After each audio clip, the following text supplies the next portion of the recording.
Shamengo. Here we have a prism, and fortunately we have the sun shining, and I'm going to project a spectrum onto the wall of William Herschel's house with this prism in the sunlight.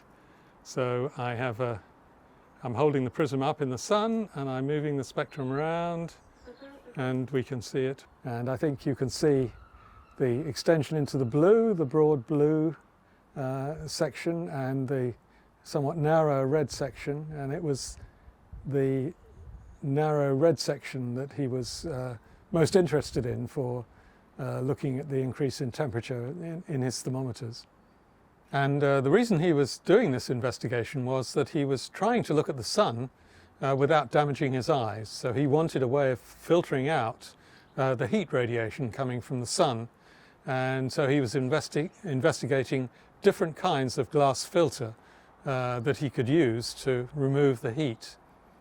And to do this, he used this method of projecting a spectrum onto a board in the house from the sun coming through a window, and placing thermometers, or placing a thermometer. Thermometers were actually quite rare at the time. I think he only had 2 thermometers. One of them he used in the room to measure the temperature of the room, and the other he placed at different points along the length of the spectrum from the red to the blue.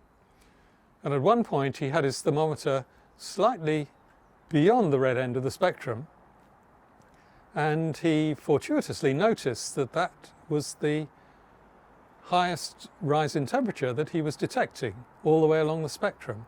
And he was puzzled because it was in a region of the spectrum that he couldn't see.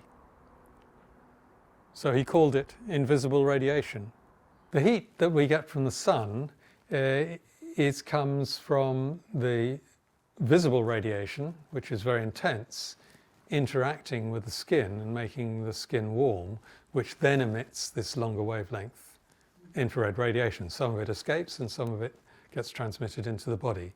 If you put your hand over a very bright white light, you can see the light that comes out is red. You can see it.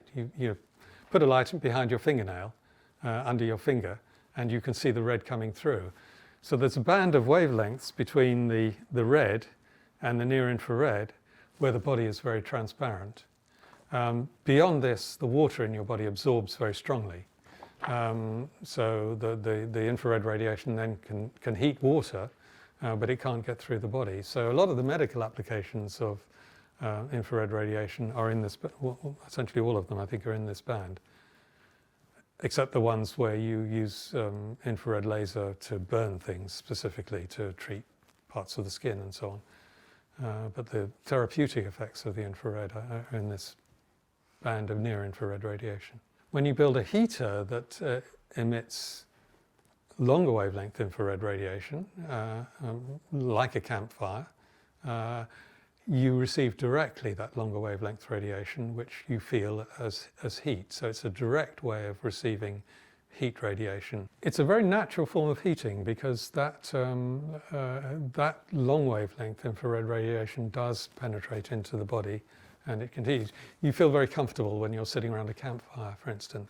I mean, we've evolved since we discovered fire to live with heat coming from hot things like campfires. And this has been, I think, generally beneficial. It's certainly not done us any harm. I think it's more a matter of other forms of radiation harming us than it is the fact that these heaters produce radiation which, as far as we know, is absolutely benign. It keeps you warm and it doesn't do any damage. It's that kind of heat. It's comforting heat. I think that's important for people's feeling. They can feel the heat, so you feel warm. So that's good.